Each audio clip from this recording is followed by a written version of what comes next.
लोकांचा प्रतिसाद तर खूपच चांगला आहे. अगदी दोडामार्ग ते चिपळूणपर्यंत पसरलेला हा मतदारसंघ 13 तालुक्यांचा. आणि मी केवळ शहरामध्ये फिरत नाही, ग्रामीण भागामध्ये सुद्धा जिल्हा परिषद निहाय गावनिहाय बैठका करत असतो. त्यामुळे प्रत्येक ठिकाणी जातो, त्यावेळेला उत्स्फूर्त असा प्रतिसाद आहे.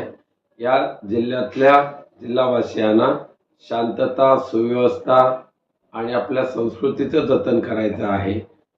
यांना कोणत्या प्रसिद्ध दादागिरी, दपटशाही, ही जी काय गुंडगिरी जी चाललेली आहे ती मुळीच पसंत नाही.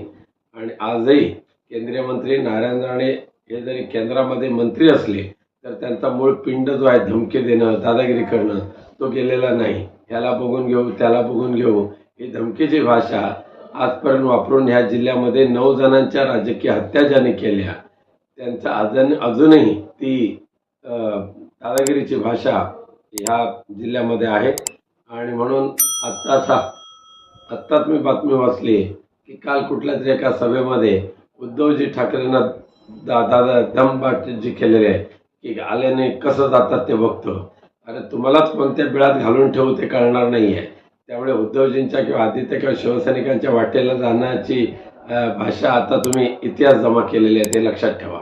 त्यांच्या डोळ्यांना कावीळ झाली नसेल आरोप करणाऱ्यांच्या, तर त्यांनी मी केलेले जे काम आहेत ना ती माझ्या लेखाजोगामध्ये दिलेले आहेत, त्यांनी ती वाचावी.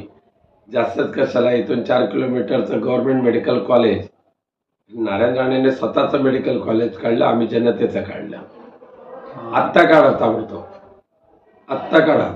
4 तारखेच्या नंतर कशाला, आत्ता काढायची.